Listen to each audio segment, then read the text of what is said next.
الرحمن الرحيم الحمد لله رب العالمين الرحمن الرحيم مالك يوم الدين إياك نعبد وإياك نستعين اهدنا الصراط المستقيم صراط الذين أنعمت عليهم غير المغضوب عليهم ولا الضالين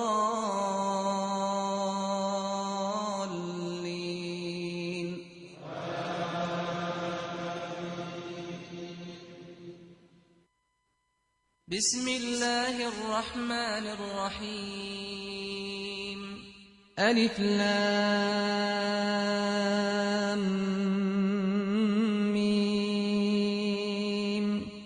ذلك الكتاب لا ريب فيه هدى للمتقين الذين يؤمنون بالغيب ويقيمون الصلاة ومما رزقناهم ينفقون والذين يؤمنون بما أنزل إليك وما أنزل من قبلك وبالآخرة هم يوقنون أولئك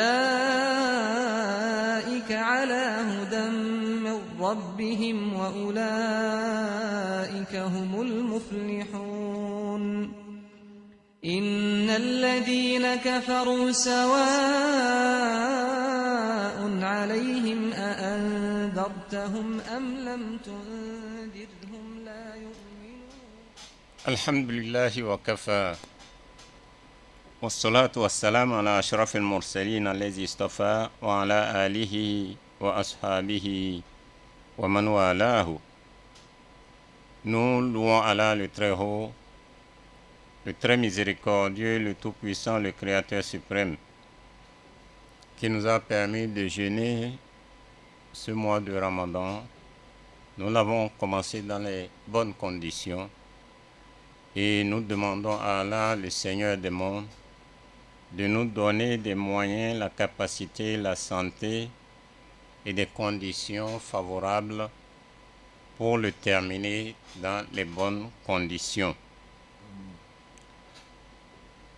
Dans notre tafsir d'hier, nous étions arrivés au verset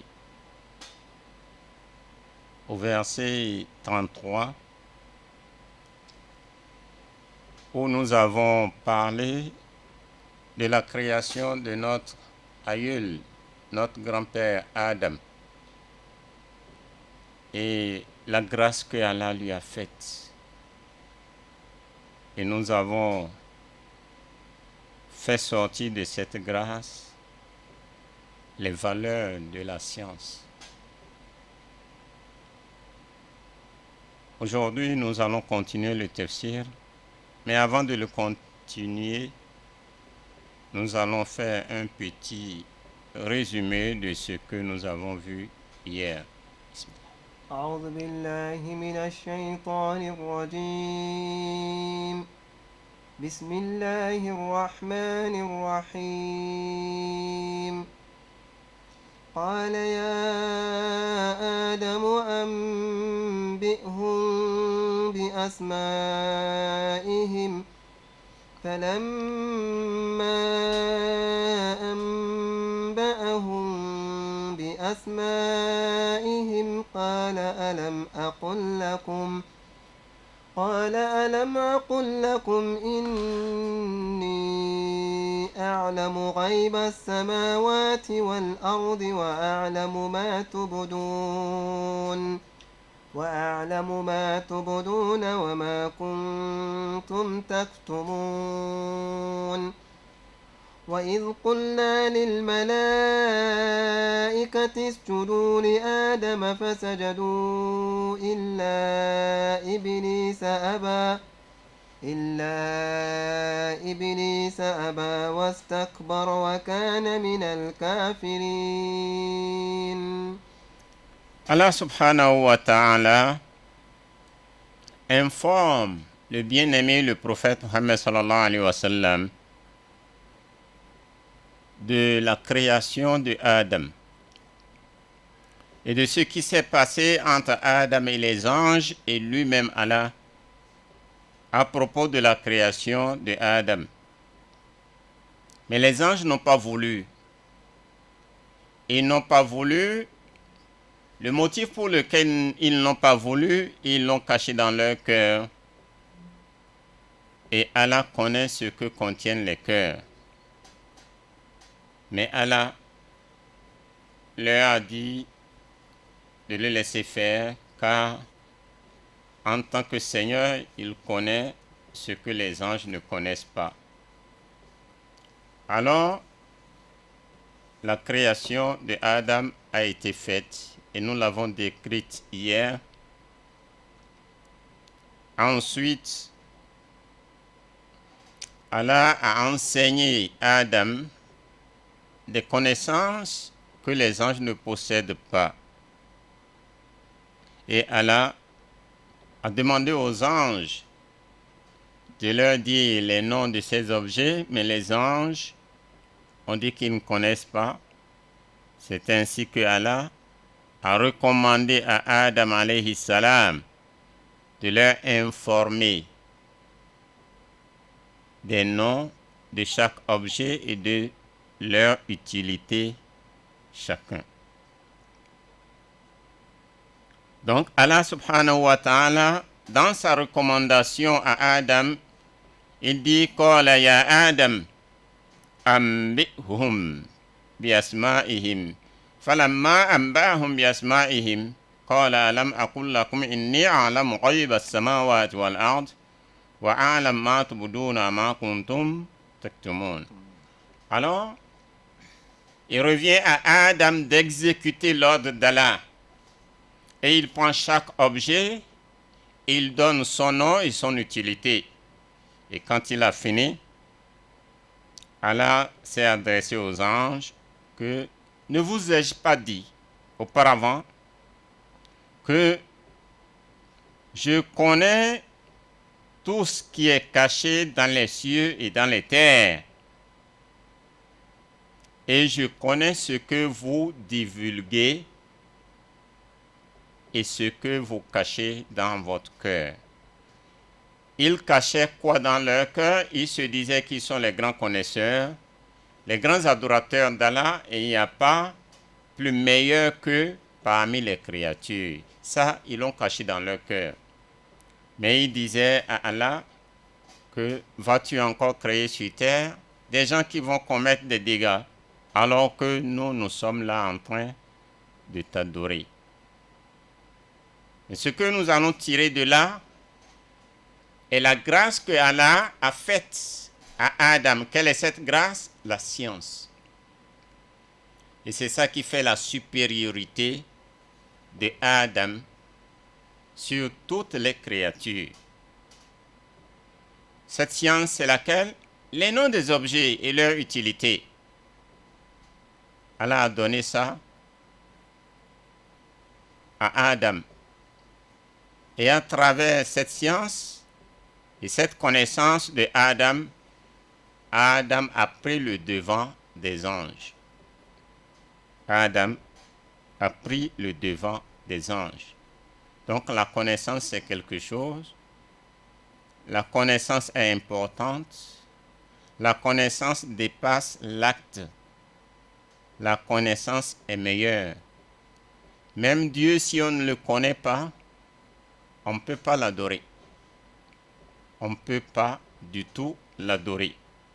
D'où il est bon de connaître, d'apprendre. Et nous avons fait sortir les valeurs de la connaissance, que celui qui quitte chez lui pour aller apprendre chez un maître,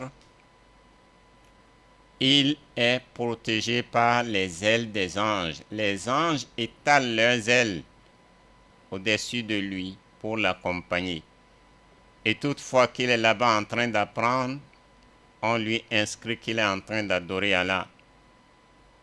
S'il comprend cette leçon, il va la connaître. S'il ne comprend pas, et il est désolé, Allah est satisfait de lui malgré cette désolation. Et ça fait partie des récompenses de celui qui cherche à connaître et qui cherche le savoir. Donc, hier, nous avons beaucoup parlé des valeurs de la science. Et nous avons étalé aussi qu'il y a 7 degrés ou bien niveaux par lesquels la science est supérieure à la richesse. Nous les avons énumérés. Donc nous allons commencer celui d'aujourd'hui par وَإِذْ قُلْنَا. وإذ قلنا للملائكة اسجدوا لآدم فسجدوا إلا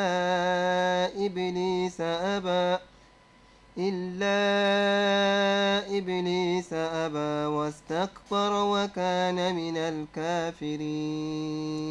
نعم. وإذ قلنا للملائكة اذكر يا محمد صلى الله عليه وسلم أو صلى الله عليك وسلم إذ قلنا للملائكة اسجدوا لآدم. Rappelle-toi, toi, prophète Mohammed sallallahu alayhi wa sallam, lorsque ton Seigneur dit aux anges de se prosterner devant Adam. Ici, nous avons le mot prosterner, as-sujud. Il est de notre devoir de bien détailler qu'est-ce que sujud. Car la prosternation, nous la connaissons. On trouve la prosternation dans la prière. On trouve la prosternation lorsque nous lisons le Saint-Coran. Il y a des endroits où il faut se prosterner pour Allah. On trouve la prosternation lorsque tu reçois subitement une bonne nouvelle et tu fais la prosternation de remerciement et de gratitude à Allah subhanahu wa ta'ala.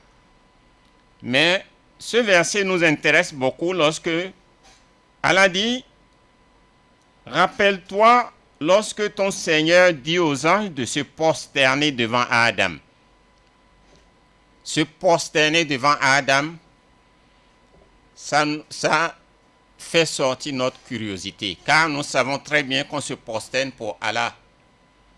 Se prosterner devant Adam, cette prosternation est différente de celle que nous faisons à Allah subhanahu wa ta'ala. Il faut bien l'expliquer et le détailler.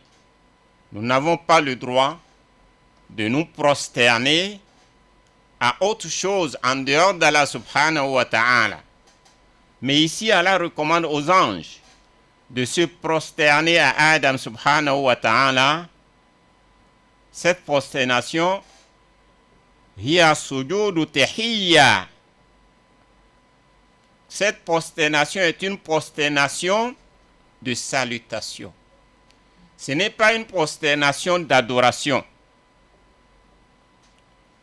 Aw ju'ila Adam qiblatan lahum kama ju'ilat al-ka'bata qiblatan lana nasjudu ilayha wa la nasjudu laha haqiqatan. Donc Adam alayhi salatu wa salam, Allah a fait que Adam soit le supérieur aux anges. C'est pourquoi Allah a recommandé aux anges de se prosterner pour Adam en guise de reconnaissance que tu es supérieur à nous, tu as quelque chose que nous n'avons pas. Car Allah a demandé aux anges d'énumérer et de donner le nom des objets, mais les anges ne connaissent pas.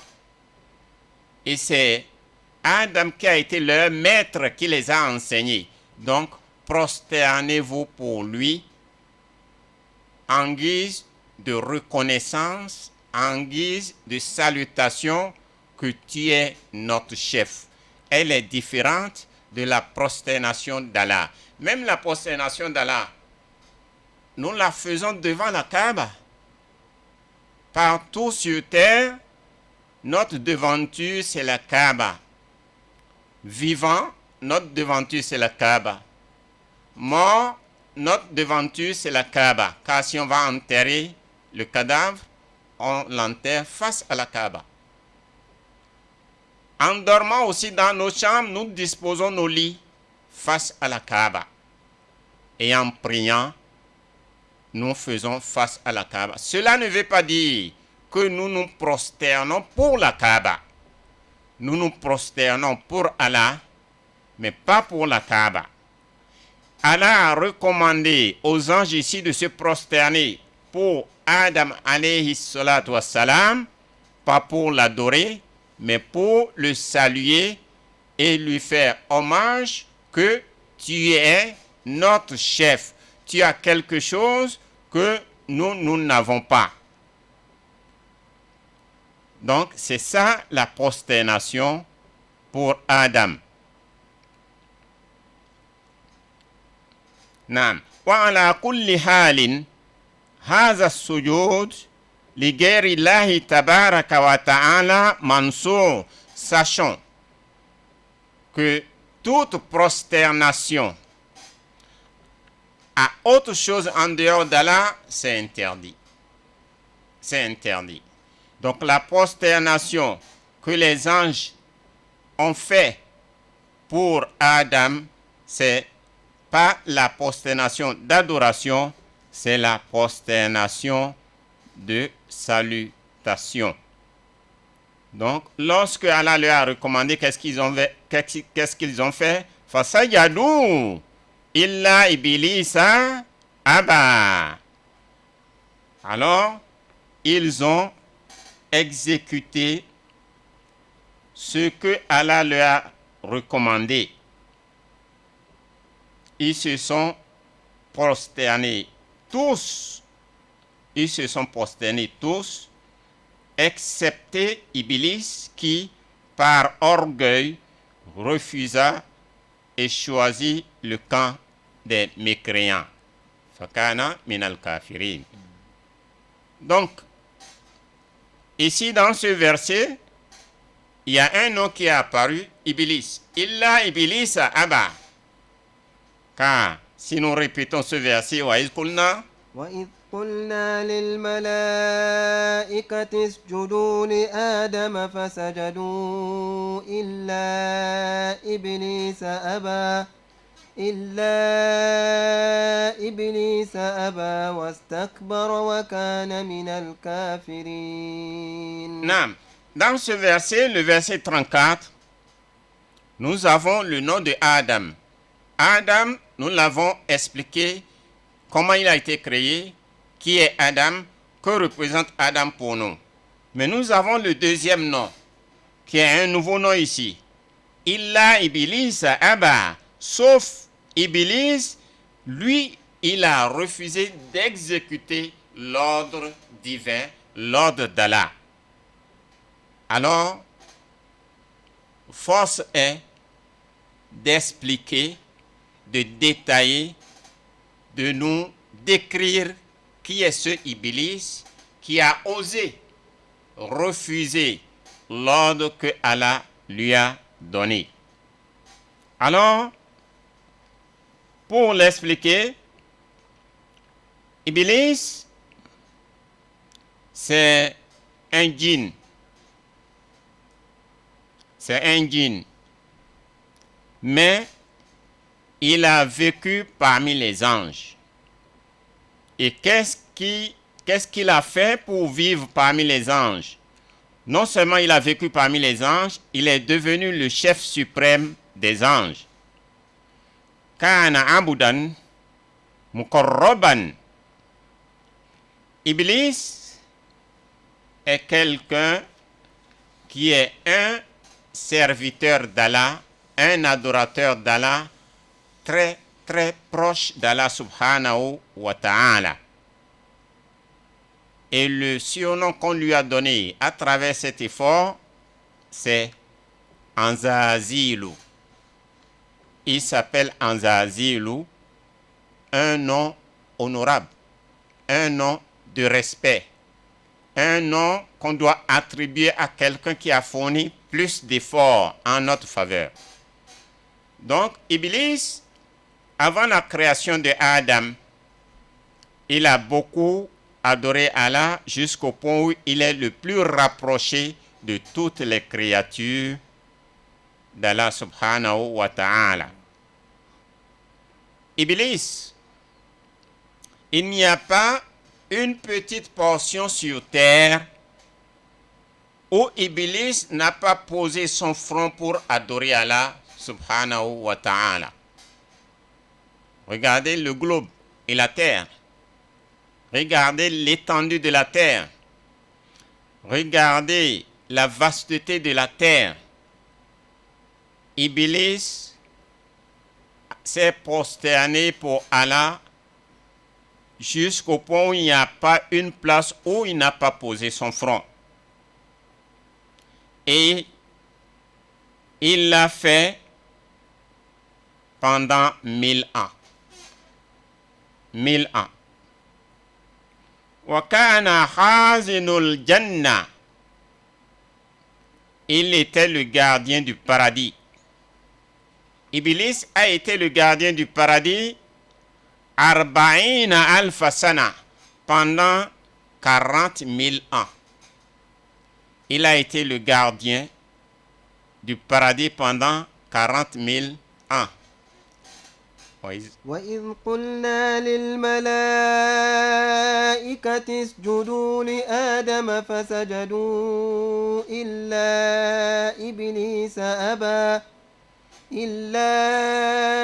إبليس أبى واستكبر وكان من الكافرين. Dans ce verset, le verset 34 de Surat al-Baqarah, le chapitre 2, nous venons de voir un nom qui est Iblis. Et ce nom, nous devons le détailler pour qu'on puisse comprendre. Car le Saint-Coran est descendu pour qu'on puisse le comprendre. Et en comprenant le Saint-Coran, tu vas bien connaître qui est Allah subhanahu wa ta'ala, car c'est sa parole. Donc, Iblis, il a eu cette place, ce n'est pas cadeau. Il a travaillé pour la mériter. Donc, il n'y a pas une place sur terre où il n'a pas posé son front, et il l'a fait pendant 1000 ans. Il était le gardien du paradis et il a été pendant 40 000 ans. Il a lutté sur le chemin d'Allah pendant 60 000 ans. Iblis, kana ma'al malaika thamanina alfa sana. Il a vécu au milieu des anges, parmi les anges, pendant 80 000 ans. Wa'andal malaika inshirina alfa sana. Il a exhorté les anges, prêché les anges pendant 20 000 ans. Iblis, Sayyidul Karubiyin, Thalathina alfa sana. Iblis, il a été le chef et le dirigeant d'une portion d'anges, une catégorie d'anges qu'on appelle Al-Karubiyin. Il a été leur chef pendant 30 000 ans. Iblis, Sayyidur Ruhaniyin Al-Fasana. Iblis, il a été le chef des Ruhaniyin, les esprits, pendant 1000 ans. Tafa hawla al-arsh arba'a anshara al-fasana. Il a fait le tawaf. Le tawaf, c'est quoi? Tourner autour de quelque chose. Mais ce tawaf qu'il a fait, c'est autour du trône d'Allah subhanahu wa ta'ala. Il a tourné autour du trône d'Allah pendant 14 000 ans. Qu'il est en train de tourner autour du trône d'Allah sans arrêt pendant 14 000 ans. Si tu dis que tu as adoré Allah, si tu dis que tu as jeûné sans arrêt, si tu dis que tu fais les nawafil de la nuit jusqu'au matin, tu n'as pas fait autant que Iblis. Mais attends pour voir le destin de Iblis. وإذ قلنا للملائكة اسجدوا لآدم فسجدوا إلا إبليس أبى واستكبر وكان من الكافرين. Rappelle-toi, toi qui nous écoutes et toi qui lis, que lorsque ton Seigneur a dit aux anges de se prosterner devant Adam, tous les anges se sont prosternés sauf celui qu'on appelle Iblis. Mais qui est ce Iblis-là qui a refusé d'exécuter l'ordre d'Allah? Nous devons le connaître. Qui a osé refuser d'accomplir ce que Allah a voulu. C'est pourquoi nous sommes en train de nous décrire qui est Iblis. Iblis, kana ismuhu fi sama'i dunya al-abid. Iblis, dans chaque ciel, il a un surnom qu'on lui a donné à travers son effort, son dévouement dans l'adoration. Son effort, son dévouement dans l'adoration lui a valu un surnom de remerciement et de gratitude dans chaque ciel. Dans le ciel de Dunya, du bas monde, qui est le premier ciel, on l'a surnommé Al-Abid, le plus adorateur que tout le monde. Le grand adorateur, cela signifie qu'il n'y a pas quelqu'un qui a atteint son degré et son niveau d'adoration. On l'appelle Al-Abid. Wa kana ismuhu fi sama'i thaniya Az-Zahid. Son nom au deuxième ciel, c'est Az-Zahid, celui qui s'est retiré du monde, un ascète qui s'est désintéressé de ce bas monde. On lui a surnommé Zahid au deuxième ciel à cause de sa foi, de son dévouement, de son adoration. Wa kana ismuhu fi sama'i thalitha al-Arif. Le nom qu'on l'a surnommé au troisième ciel, c'est Al-Arif, le grand connaisseur d'Allah. Il n'y a personne qui connaît l'essence d'Allah que lui. À cause de son adoration, il a valu ce nom au troisième ciel. Wa kana ismuhu fi sama'i rabi'a al-Wali.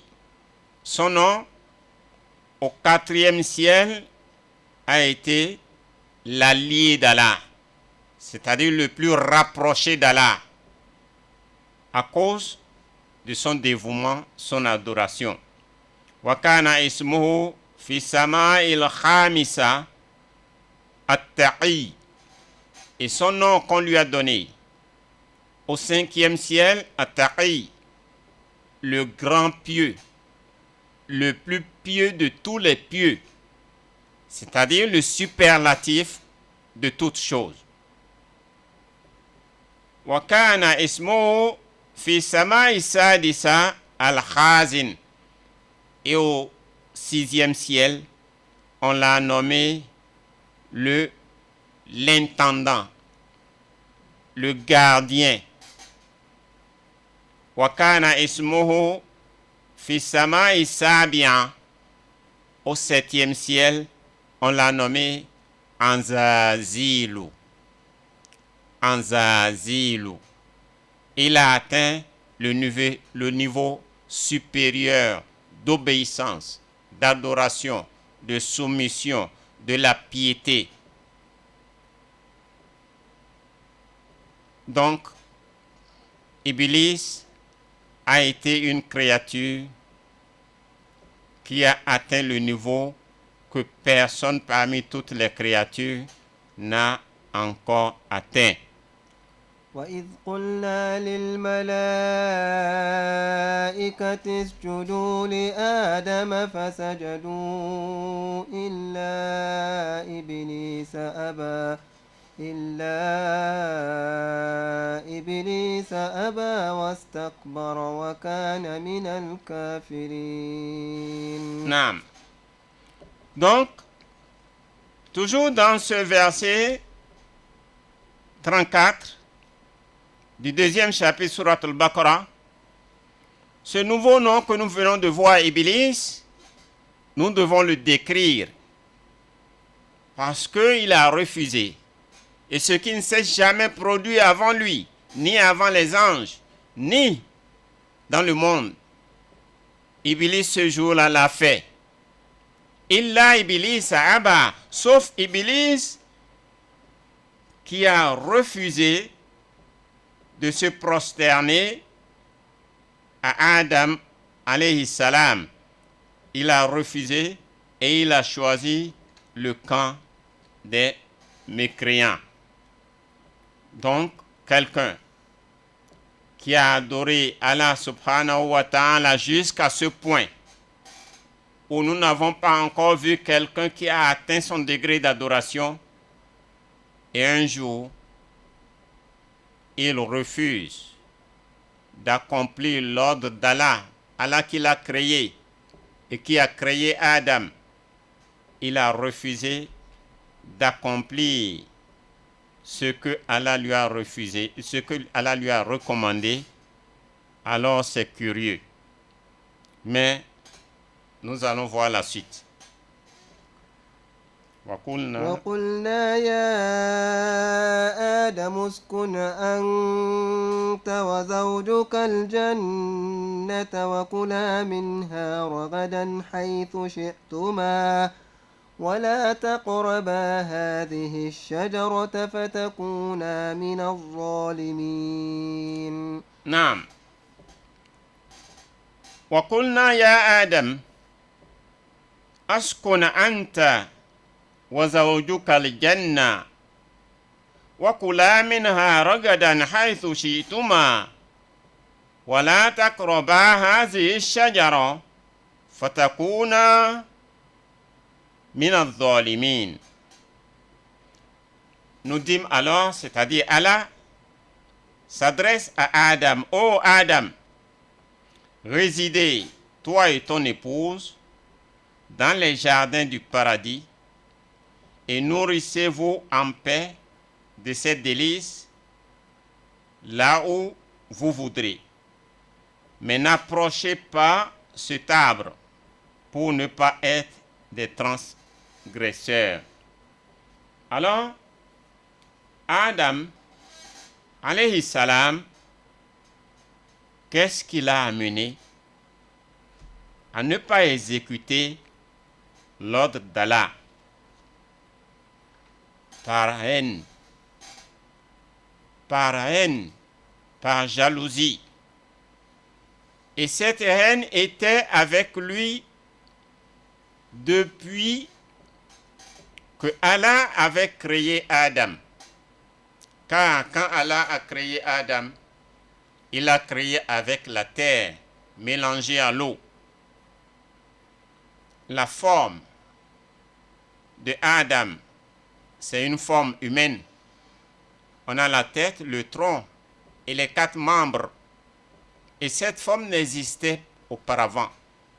Les anges n'avaient pas cette forme, les djinns n'avaient pas cette forme, les animaux, les oiseaux n'avaient pas cette forme. C'est Allah même qui a fait venir cette forme. Mais quand la statuette de Adam était déjà faite, ce Iblis, qui est le chef des anges et qui commande les anges, il part voir cette statuette, 70 mètres de long et 7 mètres de large.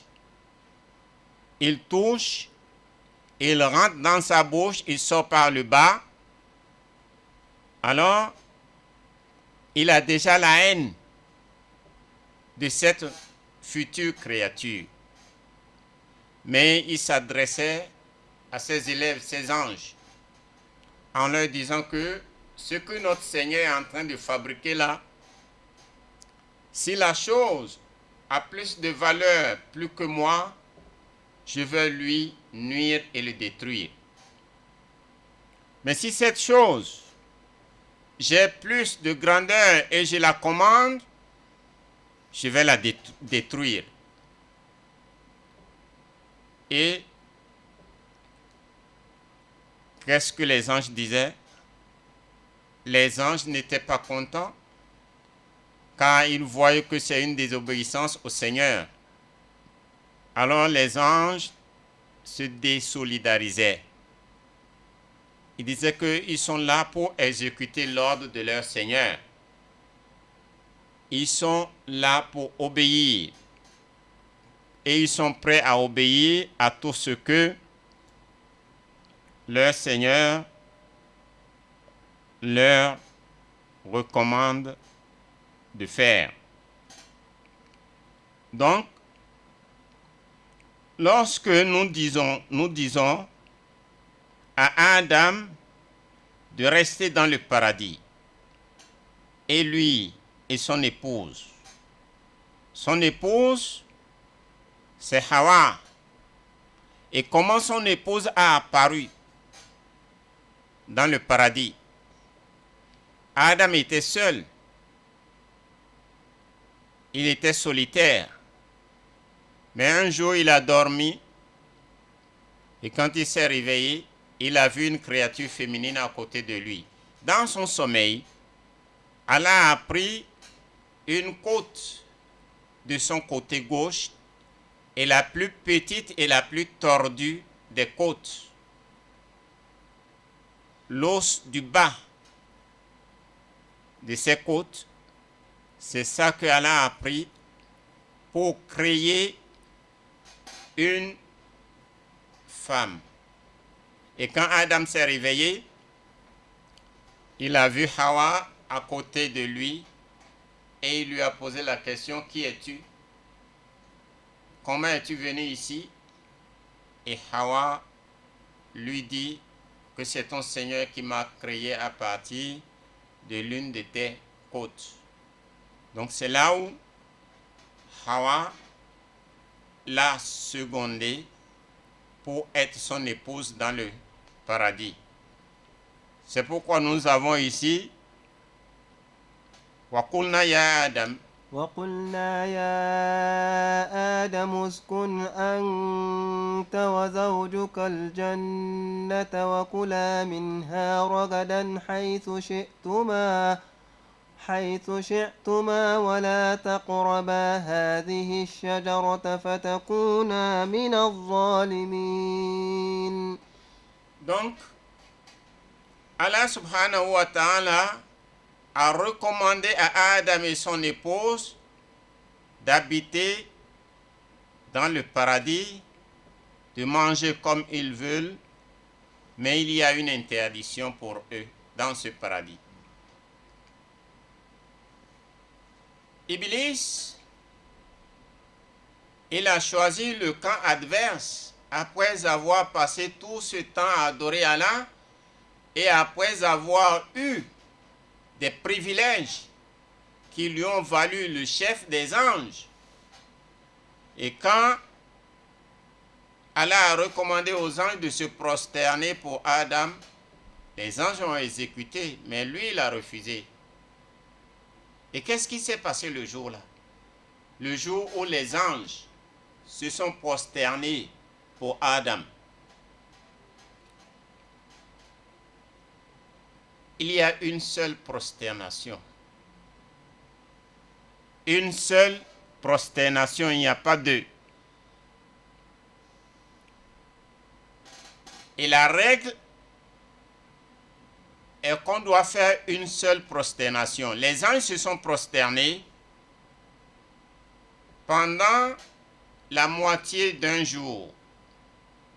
Et un jour auprès d'Allah, c'est 1000 ans chez nous. Donc la moitié d'un jour auprès d'Allah, ça fait 500 ans. Les anges se sont prosternés et leur prosternation a duré 500 ans. Dans cette position de prosternation, il y a eu 500 ans dans le calcul chez Allah. et qui fait déjà la moitié d'un jour chez Allah. Lorsque les anges ont soulevé leur tête pour quitter la prosternation, ils sont surpris de voir Iblis debout sans prosterner. Alors, ce qui ne s'est jamais produit depuis que les anges existent. Ils ont été surpris et ils tremblaient de cette désobéissance qui ne s'est jamais produite. Qu'est-ce qu'ils ont fait? Ils ont fait la deuxième prosternation pour remercier Allah que, oh Allah, ce que nous n'avons jamais vu dans notre existence, c'est une épreuve pour notre chef Iblis. Mais nous nous prosternons une deuxième fois maintenant à toi, pas à Adam.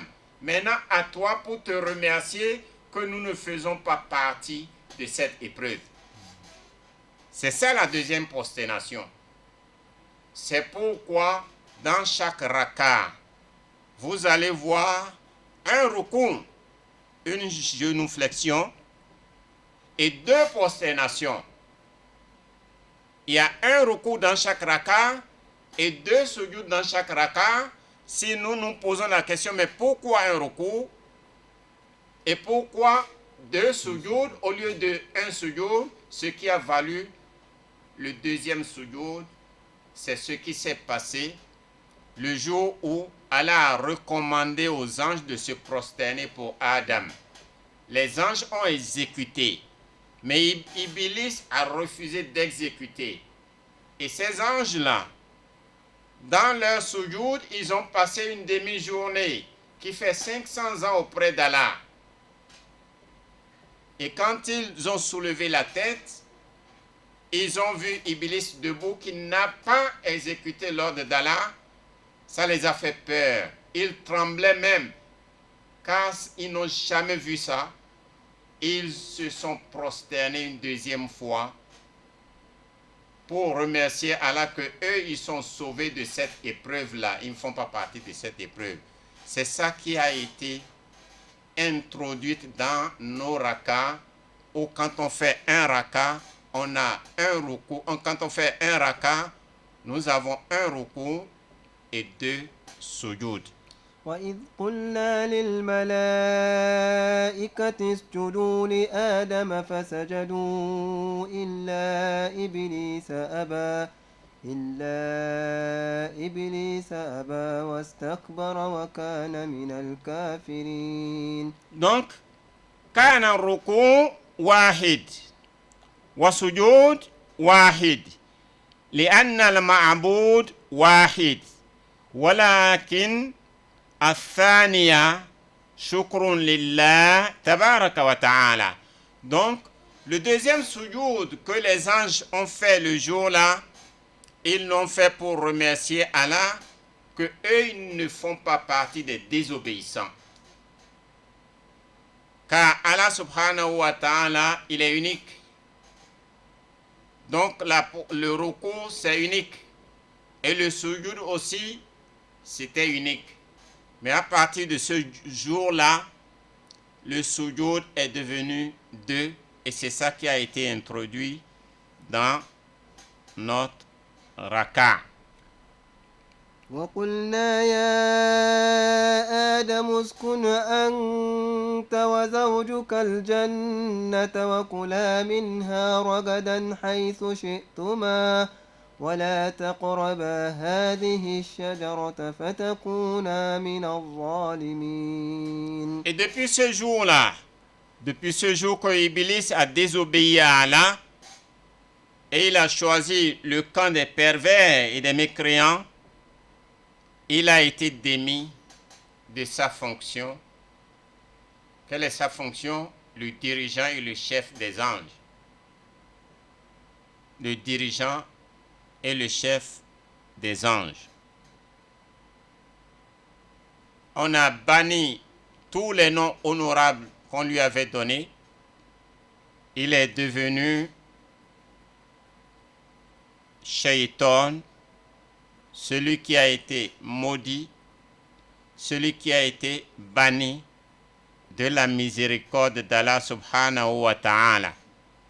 Et quand il a su ceci, il a commencé à avoir des suspicions, des soupçons. Il se dit dans son cœur que mais je n'ai rien fait de mauvais et on m'a banni. J'ai refusé de me prosterner à autre chose en dehors d'Allah. Et il m'a banni. Après tout ce que j'ai fait comme adoration, il m'a banni. Mais s'il savait que je vais refuser de me prosterner pour Adam, mais pourquoi il m'a créé? S'il savait qu'il va me bannir de toute sa miséricorde, pourquoi il m'a fait chef de tous les anges et il m'a élevé à ce poste? Il a commencé à avoir des suspicions dans son cœur. Et c'est la même suspicion qu'il introduit dans les cœurs des peuples, les peuples de Noé, les peuples de Shuaib, les peuples de Yusuf, les peuples d'Ibrahim, les peuples de Moïse. C'est la même suspicion que le Satan met dans leur cœur, que lui là qui est né devant nous. On l'a appris quand il était bébé. C'est lui qui viendra nous enseigner quelque chose. C'est les suspicions que le Satan a eu le jour qu'il a été banni. C'est les mêmes suspicions qui existent auprès des idolâtres quand on a envoyé les prophètes vers eux. On a envoyé le prophète Mohammed sallallahu alayhi wa sallam vers les Quraysh, son peuple. Les oncles ont refusé. Ils ont refusé parce qu'ils savent comment il est né. Il est né orphelin. Il n'a rien. Et il y a des notables, des riches. Et ils disent vraiment, si Dieu va envoyer quelqu'un, ce n'est pas toi. C'est les suspicions là qui existent jusqu'aujourd'hui et que le Satan introduit dans nos cœurs. Et Allah subhanahu wa ta'ala, quand ça s'est passé ainsi avec la désobéissance du Satan, Allah a recommandé à Adam et à son épouse d'habiter dans le paradis. Posons-nous la question, est-ce que ce paradis-là est pareil au paradis que nous aspirons? Est-ce que c'est pareil au paradis qu'on nous a promis? Posons-nous cette question. Ce n'est pas les mêmes paradis. Le paradis dans lequel Adam, alayhi salam, a vécu avec son épouse est différent du paradis que Dieu nous a promis. وقلنا يا آدم اسكن أنت وزوجك الجنة وكلا منها رغدا حيث شئتما ولا تقربا هذه الشجرة فتكونا من الظالمين. C'est un paradis différent. Il n'est pas pareil au paradis que Dieu nous a promis après la vie sur terre et l'adoration sur terre. Et en quoi il n'est pas pareil? Ce paradis, Adam n'a pas œuvré pour le mériter. C'est le premier motif. Mais le paradis qu'on nous a promis, nous devons travailler pour le gagner. Voilà la différence. Le paradis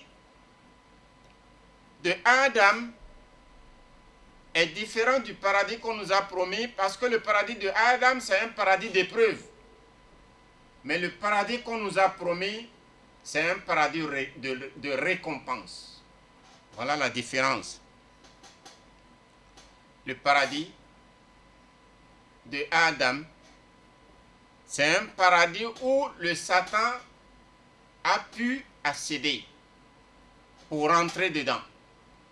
Mais le paradis qu'on nous a promis, c'est le paradis où Iblis n'aura jamais l'occasion de pénétrer. Nous sommes en train de montrer les différences qui existent dans ces paradis. Le paradis de Adam, il y a tout dedans.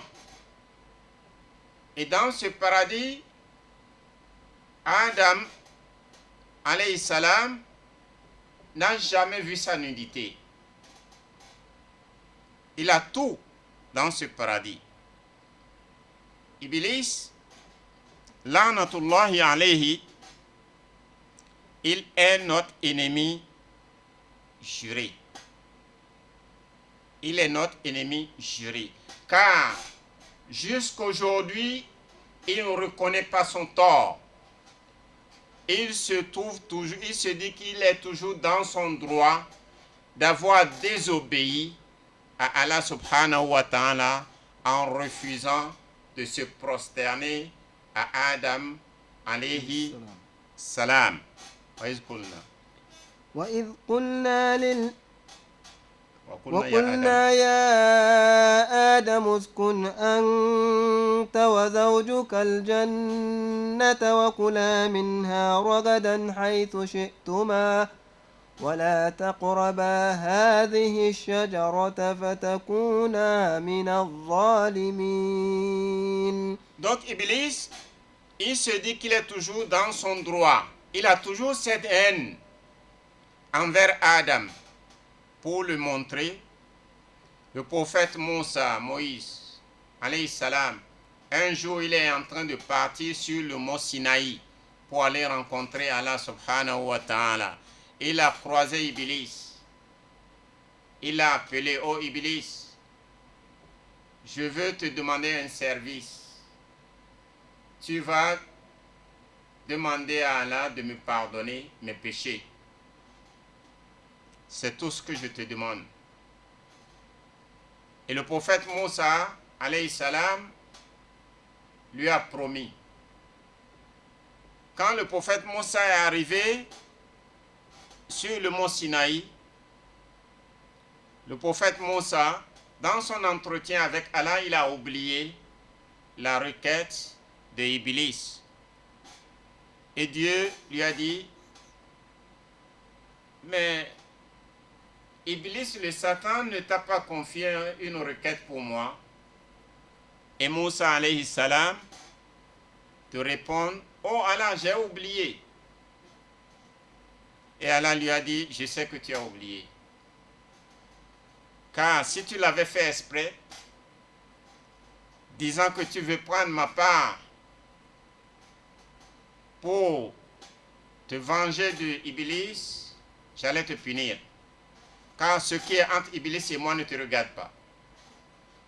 Pour cela, parlons à nous, les serviteurs d'Allah, les prédicateurs, nous les imams.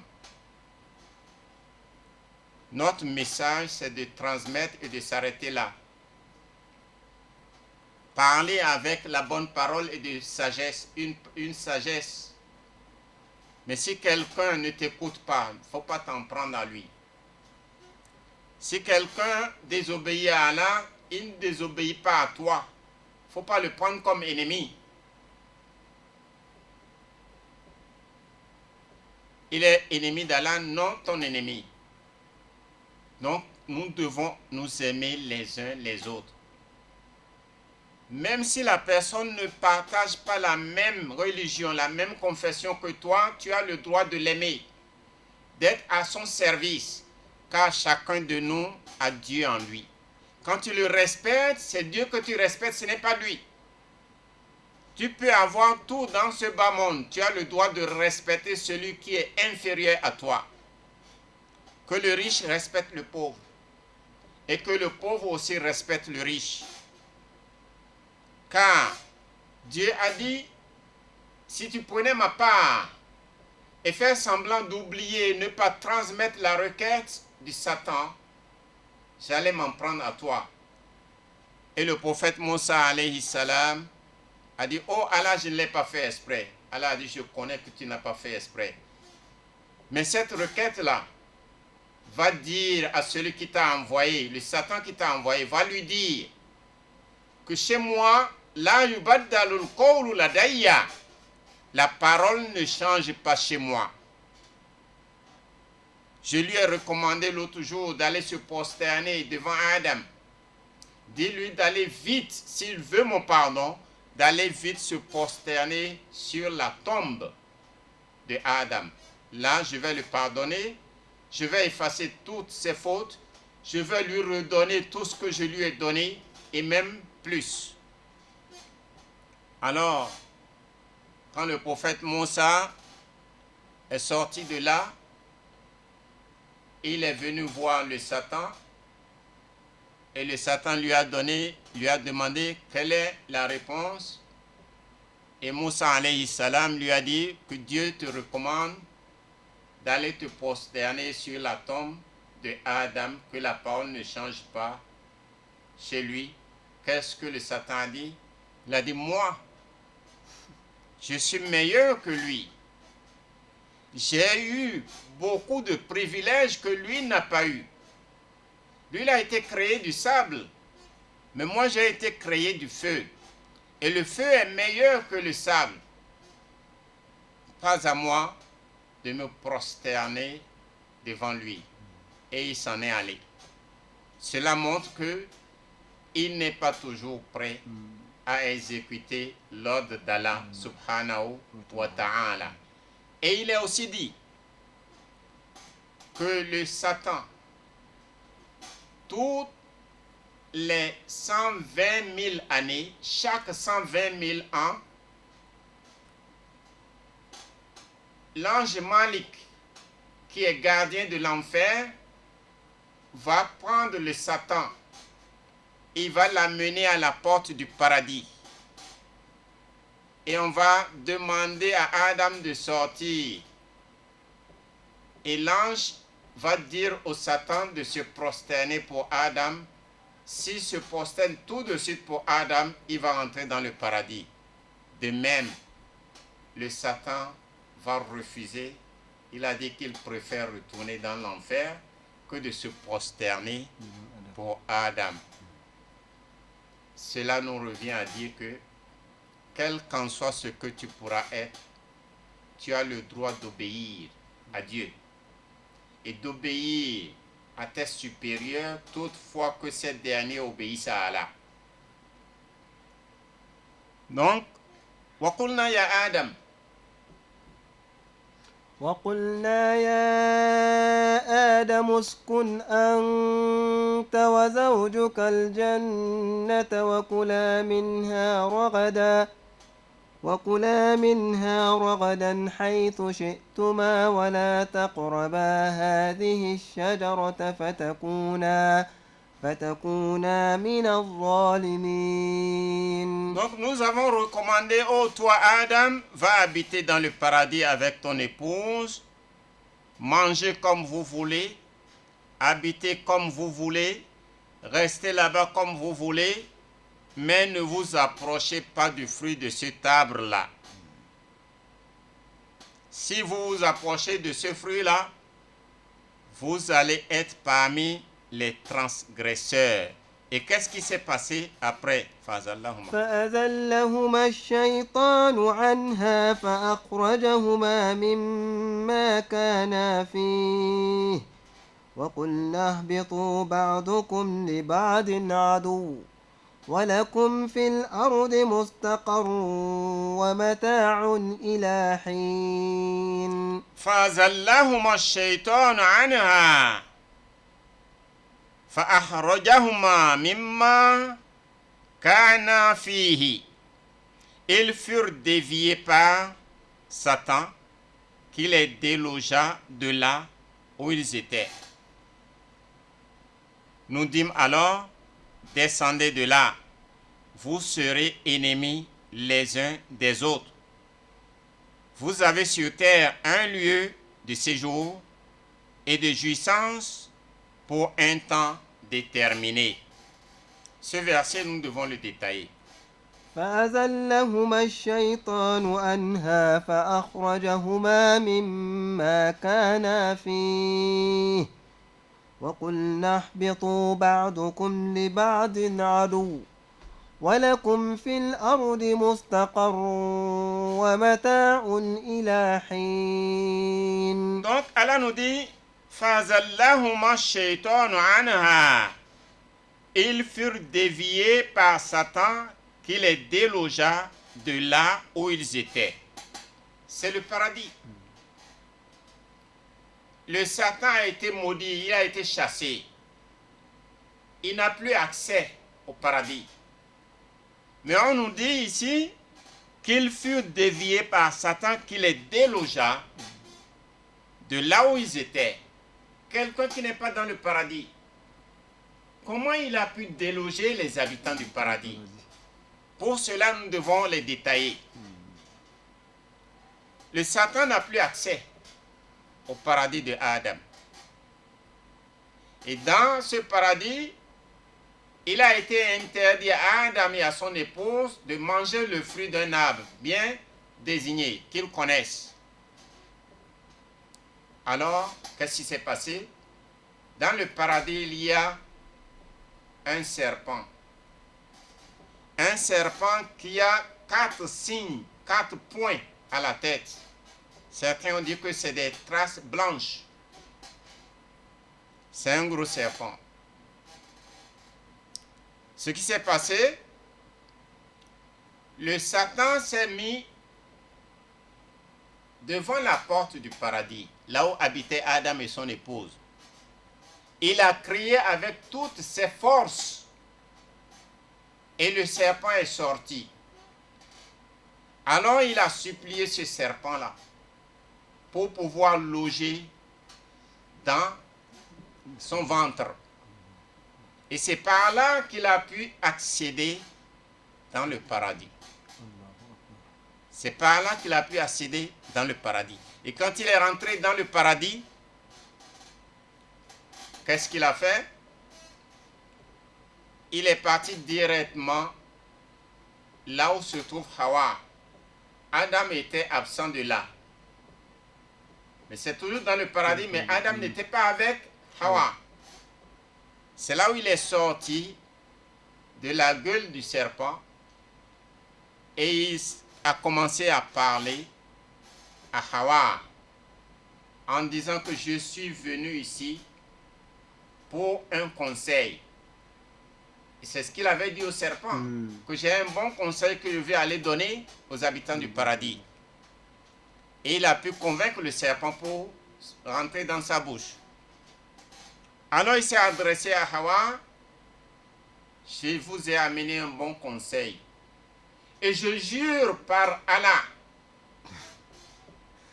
Et auparavant, personne n'a juré avant le Satan devant Adam et Hawa. Ils n'ont jamais connu que quelqu'un peut jurer en mentant.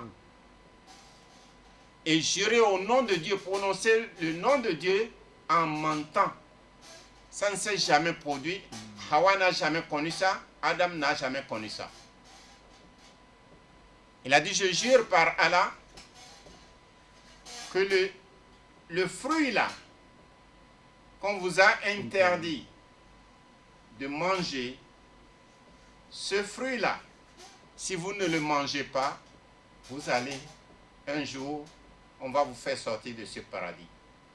Donc si vous voulez rester dans ce paradis, dans ce bonheur-là, éternellement, vous devez manger ce fruit-là. C'est un bon conseil que je vous dis et je jure par Dieu.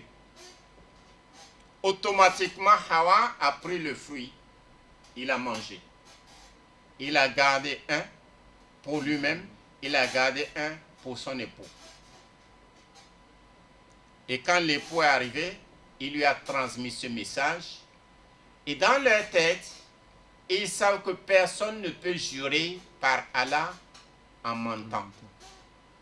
Alors Adam aussi a pris le fruit, il a mangé. Et quand il a mangé, qu'est-ce qui a commencé à produire? Il se produit en eux. Ils ont commencé à découvrir leur nudité. Ils ont eu honte. ils ont commencé à courir partout pour chercher les feuilles du paradis pour couvrir leur nudité. Et c'est là où les problèmes ont commencé. Donc, on nous dit ici, ils furent déviés par Satan qui les délogea de là où ils étaient. Nous dîmes alors, descendez de là, vous serez ennemis les uns des autres. Donc Allah, quand ils ont mangé ce fruit, ils ont vu leur nudité, ils se sont rendus compte qu'ils ont commis un péché. Alors Dieu s'est adressé à eux. فأزلهما الشيطان عنها فأخرجهما مما كانا فيه وقلنا اهبطوا بعضكم لبعض عدو ولكم في الأرض مستقر ومتاع إلى حين. Alors, qu'est-ce qui s'est passé? Allah a inspiré à Adam le terme du pardon qu'il va utiliser pour que le Seigneur le pardonne. فتلقى آدم من ربه كلمات فتاب عليه إنه هو التواب الرحيم. Adam a reçu par inspiration le terme du pardon. Quel est ce terme? فَتَلَقَّى آدَمْ مِنْ رَبِّهِ كَلِمَاتٍ فَتَابَ عَلَيْهِ إِنَّهُ هُوَ التَّوَّابُ الرَّحِيمُ. Allah a accepté son repentir et son pardon. Mais ce repentir et ce pardon n'a pas fait qu'il continue toujours à habiter dans le paradis. Allah a accepté parce qu'il a demandé le pardon. Et Allah a accepté. Mais une fois qu'ils ont goûté au fruit de cet arbre, ils doivent descendre sur terre. Ils descendent sur terre, rien n'est plus cadeau maintenant. Ils étaient dans le paradis, ils mangeaient cadeau. Ils doivent descendre sur terre, maintenant pour manger, ils doivent travailler. Ils étaient dans le paradis, ils logeaient cadeau. Ils doivent descendre sur terre, pour se loger, ce n'est plus cadeau. Ils s'habillaient, ils n'ont jamais découvert leur nudité, mais sur terre, maintenant, ils doivent dépenser pour couvrir leur nudité. La femme, c'est le mari qui doit s'occuper de lui. Dans le paradis, il n'y avait pas ça, mais Adam doit travailler maintenant pour s'occuper de sa femme. Il doit travailler maintenant pour s'occuper de leurs enfants, leur progéniture. C'est ce que Dieu nous dit ici. Et Dieu les a fait descendre sur terre. Non seulement ils vont descendre sur terre, ils seront ennemis les uns les autres. Et ils vont prendre refuge, ils vont prendre des habitations sur terre. Et ils seront là pendant un temps. Donc, dans le paradis, il n'y avait pas de problème. Tout était cadeau. Ils sont descendus sur terre. Pour manger, il faut dépenser, travailler. Pour se loger, ils vont travailler. Pour se marier, ils vont travailler. Pour garder les enfants, ils vont travailler. Pour se soigner, ils vont travailler. Et non seulement ça, entre eux, ils vont se prendre comme ennemis. قلنا اهبطوا منها جميعا فإما يأتينكم مني هدى فمن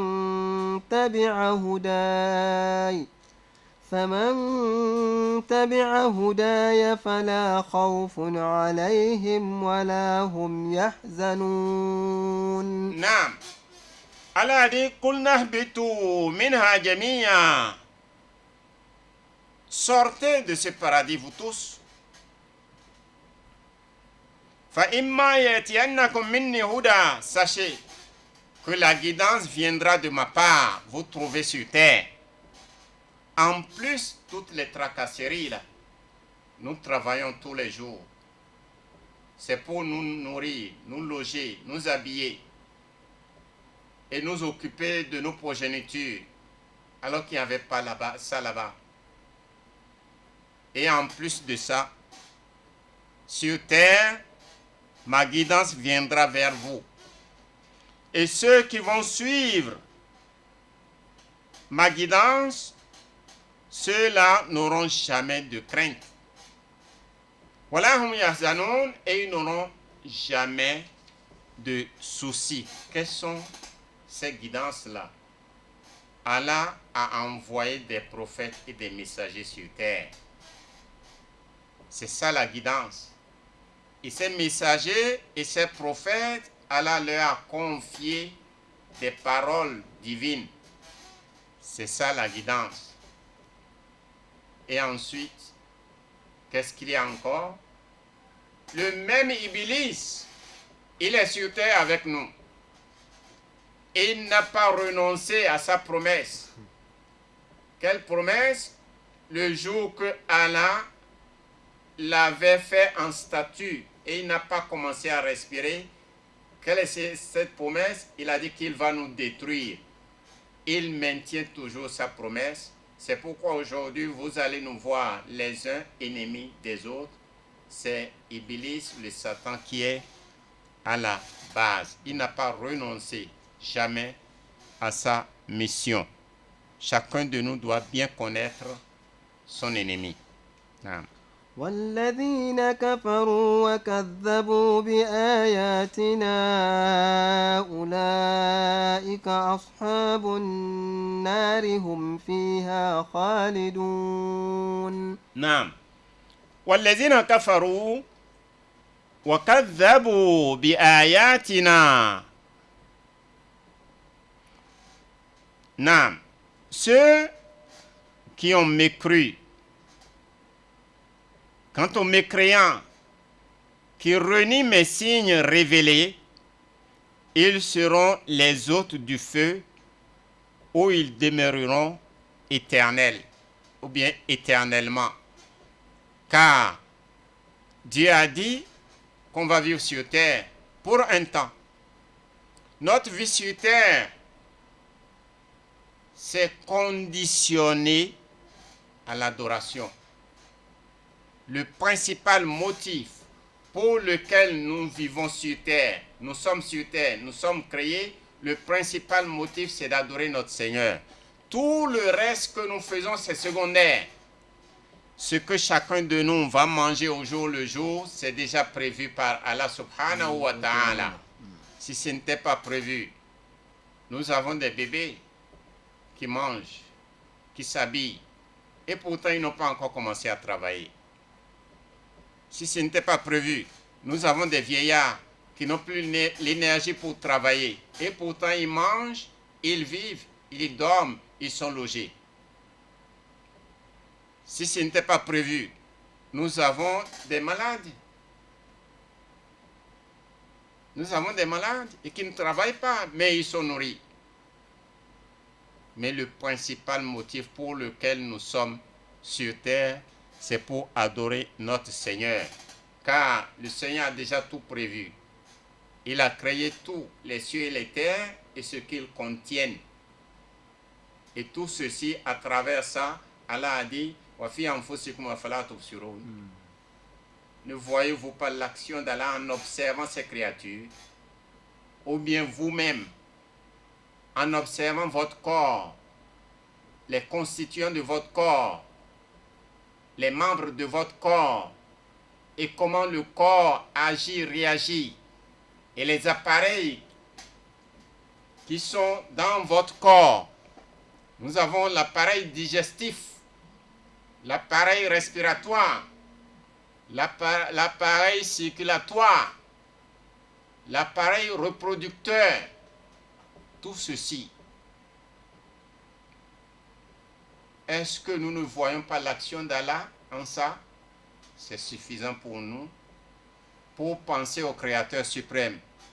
Et en nous posant la question, mais pourquoi nous sommes là?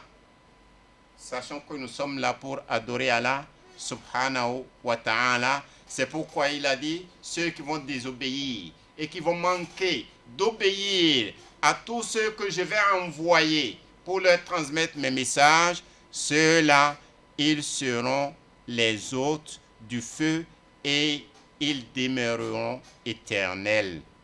Ya Bani Israël. يا بني إسرائيل اذكروا نعمتي التي أنعمت عليكم وأوفوا بعهدي أوف بعهدكم وإياي فارهبون. Non. Maintenant, Allah interpelle les Bani Israël. Dans ce verset, le verset 40, il a dit, ô enfants d'Israël, rappelez-vous les bienfaits que je vous ai accordés. Respectez mon alliance et je respecterai la vôtre. Ne craignez que moi seul. Dans ce verset, nous avons quelques mots qui sont intéressants. Rappelez-vous les bienfaits que je vous ai accordés. Cela nous montre que Allah a accordé certains bienfaits au Bani Israël. Quels sont ces bienfaits-là? On les appelle les peuples élus. Allah leur a donné des privilèges. La plupart des prophètes sont des enfants d'Israël. Ça, c'est l'un des privilèges. Les Bani Israël, Dieu les a aimés. Dieu leur a donné l'intelligence de fabriquer des choses et de trouver une solution là où certaines personnes ne vont jamais trouver de solution. Dieu leur a rendu tout licite. Les Bani Israël, Dieu les a aimés jusqu'au point où Dieu faisait descendre leur nourriture du ciel. Où ils ne travaillaient pas pour se nourrir. Ils ne souffraient pas, ils ne transpiraient pas. Leur nourriture descendait cadeau du ciel. C'est pourquoi on les appelle les peuples élus. C'est de ça que Allah nous dit ici en disant يا بني إسرائيل اذكروا نعمتي التي أنعمت عليكم وأوفوا بعهدي أوف بعهدكم وإياي فارهبون. Ô enfants d'Israël, rappelez-vous les bienfaits que je vous ai accordés. Donc, on a cité quelques bienfaits. Et Allah ajoute en disant, respectez mon alliance et je respecterai la vôtre. Ne craignez que moi seul. Ici, nous voyons le mot alliance. Alliance signifie un pacte qu'ils ont tenu avec Allah subhanahu wa ta'ala. Il s'agit de 3 pactes. Nous l'avons cité hier, ou bien avant-hier. Il s'agit de 3 pactes. Le premier pacte, c'est du vivant et de la présence de Adam, où Allah a fait sortir tous les descendants de Adam sous la forme atomique. Et nous avons pris ce pacte où Allah a dit, Alastu bi rabbikum, ne suis pas votre Seigneur. Et nous tous, nous avons répondu, Bala, si tu es notre Seigneur et nous allons t'adorer. C'est ça le premier pacte. Le deuxième pacte, c'est le pacte que les Bani Israël ont tenu avec les prophètes, où les prophètes les ont prévenus qu'il y a un prophète qui sera le dernier prophète qui va arriver et auquel ils vont croire et accepter. Et ils ont dit oui. Ça fait le deuxième pacte. Le troisième pacte, c'est le pacte que Allah a tenu avec les savants. Les enfants d'Israël, qui sont les savants, que la connaissance qu'ils ont eue, ils vont la transmettre telle qu'ils les ont eue. Mais qu'est-ce qu'ils ont fait? Ils ont caché cette vérité, ils n'ont pas transmis. Le deuxième pacte, ils ont refusé de reconnaître le prophète Mohammed sallallahu alayhi wa sallam. Et le troisième pacte, ils ont refusé d'adorer Allah subhanahu wa ta'ala. Donc quand on nous parle d'alliance ici, voilà ce que nous allons dire à propos de l'alliance. Et toutefois, Allah a dit, toutefois que vous allez respecter mon alliance, je respecterai la vôtre. Si tu adores Allah, Allah va tenir à sa promesse sur toi. Si tu obéis à Allah, tout ce que tu demandes, Allah va te le donner. C'est ça l'alliance qui est entre nous et Allah subhanahu wa ta'ala. Mais quand tu manques à ton devoir, Allah aussi, ce qu'il t'a promis, il ne va pas le mettre en pratique. وآمنوا بما أنزلت مصدقا لما معكم ولا تكونوا أول كافر به ولا تشتروا بآياتي ثمنا قليلا وإياي فاتقون وآمنوا بما أنزلت مصدقا لما معكم. Ayez foi en ma révélation qui confirme ce que vous détenez. Allah subhanahu wa ta'ala, il a fait la révélation. Tous les livres, les 114 livres, constituent la révélation d'Allah subhanahu wa ta'ala. Et ces livres sont descendus aux prophètes. Alors, tous ces livres-là contiennent les paroles du Seigneur. Et ces livres-là confirment ce que chacun de nous vit. Dans ces livres, Allah a décrit le ciel. Dans ces livres, Allah a décrit les terres. Dans ces livres, Allah a parlé du soleil et de la lune. Mais nous les voyons, même si nous ne lisons pas. C'est pourquoi Allah nous dit que ça confirme ce que vous détenez déjà. La Torah a confirmé ce que nous avons confié au prophète Abraham. Ce que nous avons confié au prophète Abraham a confirmé ce que son prédécesseur Idriss a amené comme 30 livres. Ce que on a révélé à Idriss a confirmé ce que le fils d'Adam qu'on appelle Shis, les 50 livres qu'il a amenés, ça les a confirmés. De même, le Zabour qu'on a confié à David, ça a confirmé la Torah qu'on a confiée à Moïse qui est venu avant David. Jésus, on lui a confié l'évangile. L'évangile a confirmé les livres précédents. De même, le Saint-Coran qui a été confié au prophète Mohammed sallallahu alayhi wa sallam a confirmé tous les livres qui l'ont précédé. Et si tu dis que tu ne sais pas lire, Allah a parlé de la mer, de l'océan. Allah a parlé des poissons, des arbres. Allah a parlé des animaux. Même le moustique, Allah en a parlé dans le Saint-Coran. La mouche, Allah en a parlé dans le Saint-Coran. Tu touches à la mouche. Tu vois les oiseaux, les animaux. Donc ce qui est dit dans les livres confirme ce que chacun de nous détient et que nous voyons tous les jours. Et Allah a dit, ne soyez pas les premiers à la nier, à nier la parole divine. Ne vendez pas mes signes révélés à vil prix. Redoutez-moi seul. Donc, les signes d'Allah sont innombrables et beaucoup. Parmi les signes d'Allah, nous avons les versets coraniques. Parmi les signes d'Allah, nous avons le jour et la nuit. Parmi les signes d'Allah, nous avons la pluie. Parmi les signes d'Allah, nous avons le soleil.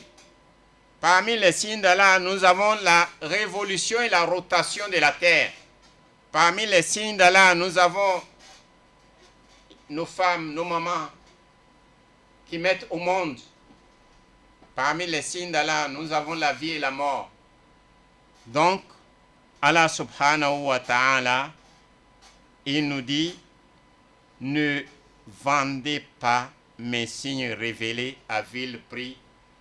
Ne nous accrochons pas à ce bas monde au détriment de l'adoration. Ne nous intéressons pas aux biens matériels pour rejeter l'obéissance à Allah. N'abandonnons pas la prière à cause de l'argent qu'on va gagner. C'est ce que Allah nous fait comprendre ici et nous devons redouter Allah subhanahu wa ta'ala, quelle qu'en soit notre situation et quelles qu'en soient les circonstances. Voilà, talbisu. ولا تلبسوا الحق بالباطل وتكتموا الحق وأنتم تعلمون. Naam. Allah continue toujours à s'adresser aux enfants d'Israël. Évitez d'habiller le vrai par le faux et de cacher la vérité alors que vous êtes bien informés. Donc, évitons d'habiller le vrai par le faux. Mais ces gens-là, qu'est-ce qu'ils ont fait? Ils ont caché la vérité. Si vous voyez très bien, Ihdina sirat al-mustaqim, sirat al-ladina an'amta alayhim, ghayr al-maghdubi alayhim, waladdallin. Amin. Dans la Fatha, nous disons toujours Ihdina sirat al-mustaqim, guide-nous sur le droit chemin. Et nous avons précisé ce droit chemin. Sirat al-ladina an'amta alayhim, le chemin de ceux à qui tu as comblé tes bienfaits. Il s'agit des prophètes, il s'agit des messagers, il s'agit des pieux et des fervents, il s'agit de ceux-là. Et la deuxième précision, Ghayril maghdubi alayhim waladdallin, il s'agit de ceux-là, les Bani Israël et les Nasara. Parce que, qu'est-ce qu'ils ont fait? Ils ont habillé le vrai par le faux. Ils ont caché la vérité alors qu'ils sont bien informés. Il n'y a pas quelqu'un qui connaît le prophète Mohammed sallallahu alayhi wa sallam plus que les Bani Israël. Et c'est bien dit. Mais ils n'ont pas respecté ces interdits. Et Allah subhanahu wa ta'ala nous dit wa aqimu salata. وأقيموا الصلاة وآتوا الزكاة واركعوا مع الراكعين. Naam. Wa aqimu salat, accomplissez la prière rituelle. Wa atu zakata, acquittez l'aumône légale. Warka'u ma'ar raki'in, et inclinez-vous avec ceux qui s'inclinent dans l'accomplissement de la prière. C'est un ordre de la part d'Allah envers nous. Accomplissez la prière rituelle. La prière rituelle, ça n'a pas commencé avec le prophète Mohammed sallallahu alayhi wa sallam. Tous les prophètes ont prié. Donc ça existe depuis. Wa'atu zakat, accomplissez l'aumône légale. L'aumône légale s'accomplissait avant le prophète Mohammed sallallahu alayhi wa sallam. Warka'u ma'ar raki'in, et inclinez-vous avec ceux qui s'inclinent dans l'accomplissement de la prière. Pour la prière, nous avons la position debout, la position de l'inclinaison, la position assise, la position de la prosternation. Pourquoi tout a été regroupé ici? Parce que tous les anges que Allah a créés, parmi les anges, il y a d'autres qui sont debout. Et jusqu'au jour de la résurrection, ils vont rester à cette position pour adorer Allah. Nous avons adopté leur position.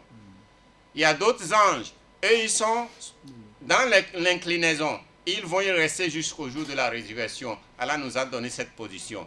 Il y a d'autres, parmi les anges, ils sont assis. Ils vont y rester. Ils ne vont pas changer de position jusqu'au jour de la résurrection. Allah nous a donné leur position.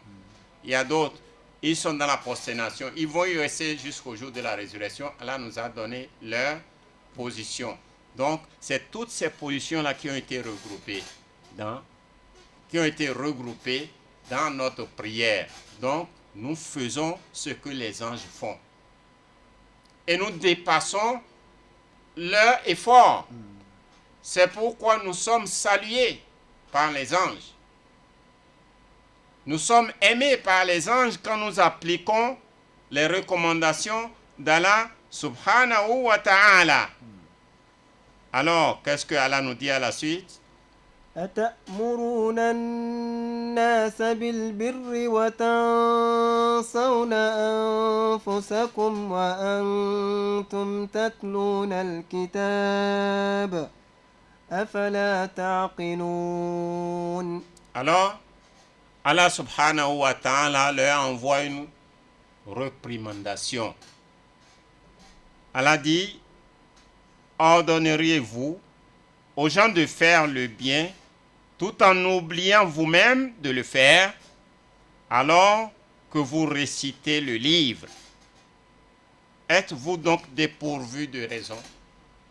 Ça, c'est la parole d'Allah subhanahu wa ta'ala, parce qu'il connaît les Bani Israël. Il connaît ses créatures. Même nous, il nous connaît très bien. Ce n'est pas normal de recommander le bien sans le mettre en application. Celui qui recommande le bien et qui ne l'applique pas, il y a quelque chose qui ne va pas dans sa raison.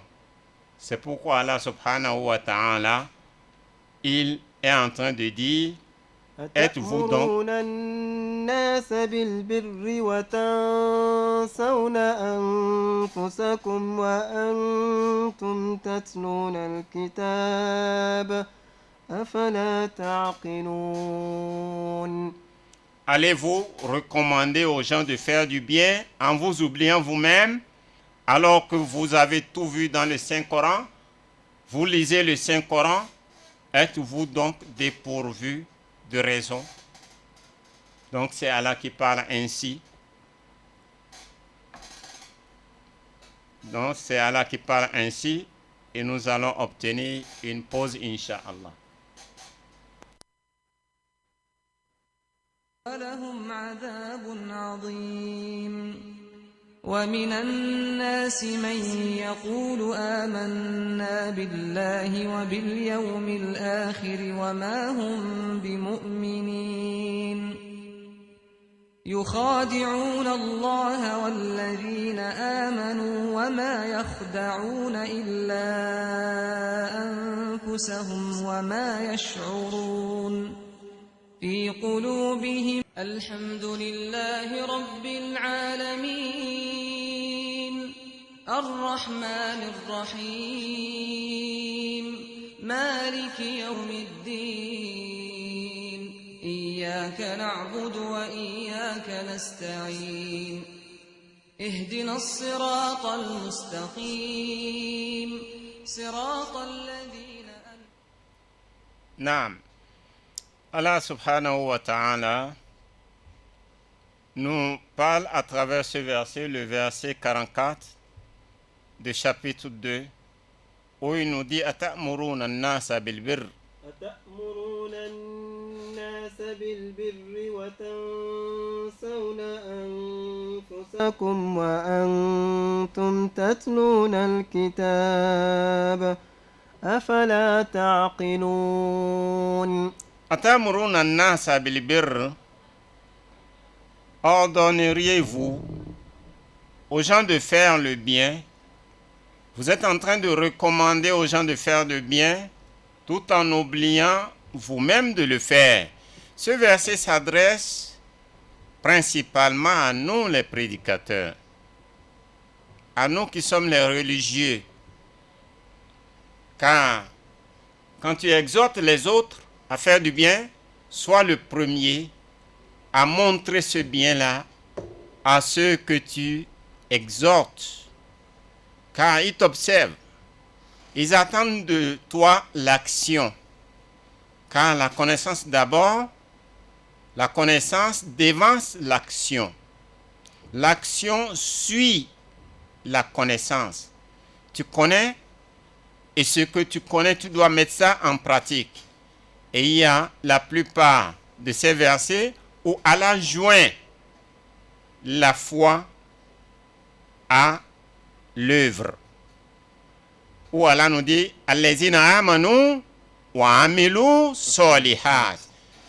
Plusieurs versets dans le Saint-Coran où Allah interpelle ceux qui croient, mais Allah ne s'arrête pas à la croyance seule. Il joint les bonnes œuvres à la foi. Vous n'allez jamais voir là où Allah dit Allazina amanu et s'arrêter. Allah ajoute toujours wa amilu solihat. Quand tu crois, mets ta foi en pratique. Il ne s'agit pas de croire et croiser les bras. Il faut croire, mais cette croyance, tu la mets en pratique. Donc, c'est dans le même cadre que ceux qui recommandent le bien et qui s'empêchent d'appliquer cette recommandation qu'ils font aux autres. Donc Allah subhanahu wa ta'ala nous dit Atamuruna an-nasa bil birr, allez vous recommander le bien, la bienveillance aux gens. Wa tansawna anfusakum, et vous oubliez vous-même de mettre en pratique cette bienfaisance. Wa antum tatluna al-kitaba, et tout ce que vous recommandez aux autres, vous le lisez dans le livre, dans la révélation divine. Afala ta'qilun. Alors, est-ce que la raison là est en bonne santé? Êtes-vous fou? Allah est en train de le dire. واستعينوا بالصبر والصلاة وإنها لكبيرة إلا على الخاشعين. Allah nous donne des recommandations ici. Wasta'inu bis-sabri was-salah wa innaha lakabiratun illa 'ala al-khashi'in. Cherchez secours dans la persévérance et la prière.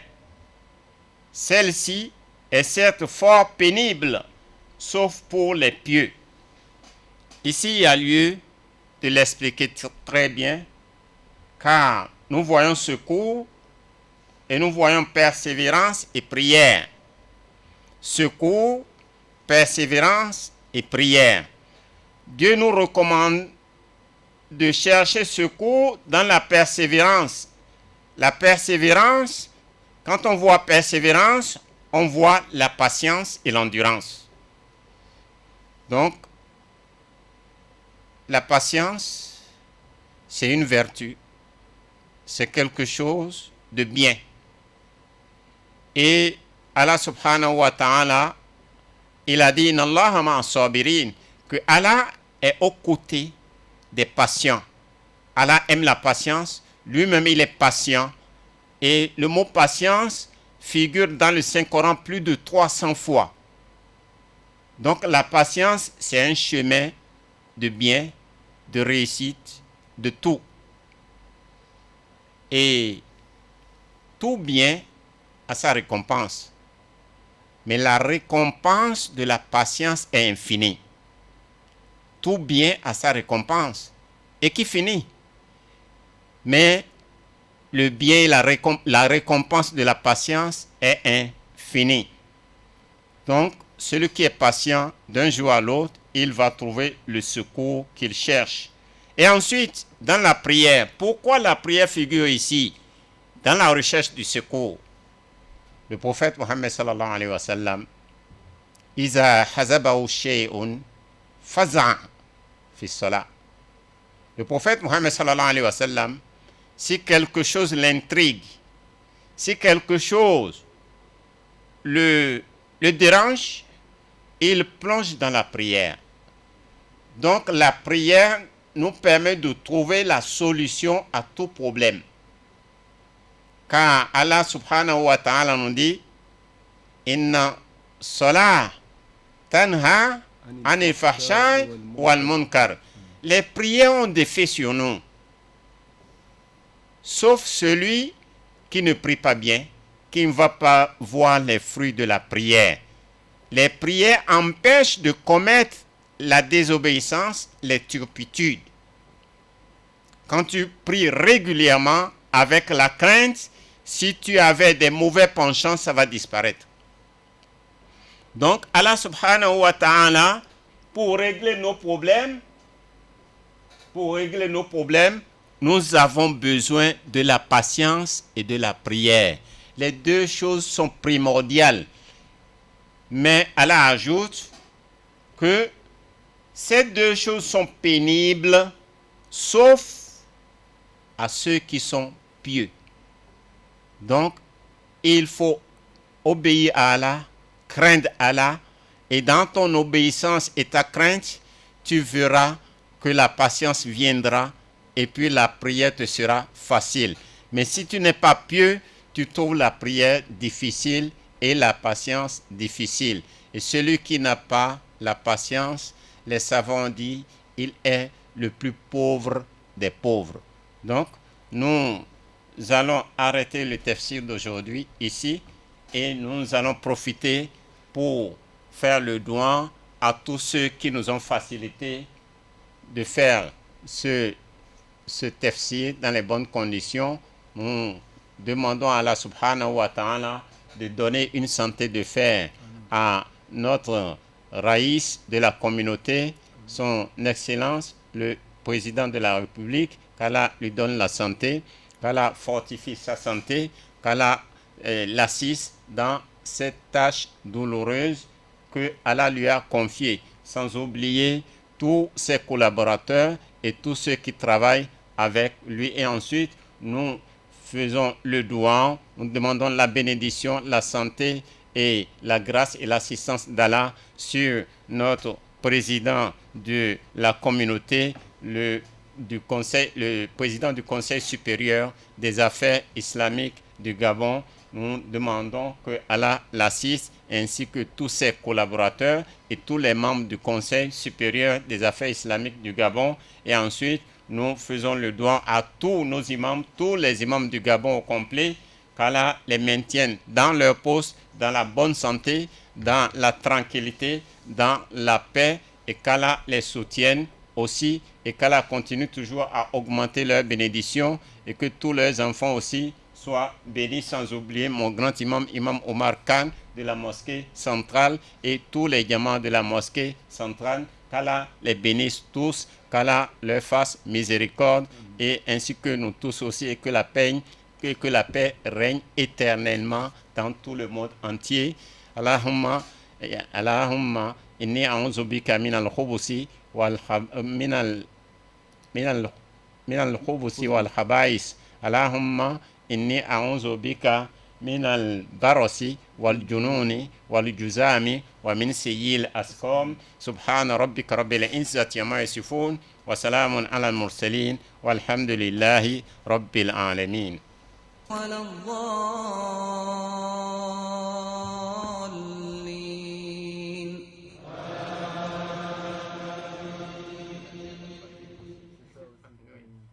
بسم الله الرحمن الرحيم ألف لام ميم ذلك الكتاب لا ريب فيه هدى للمتقين الذين يؤمنون بالغيب ويقيمون الصلاة ومما رزقناهم ينفقون والذين يؤمنون بما أنزل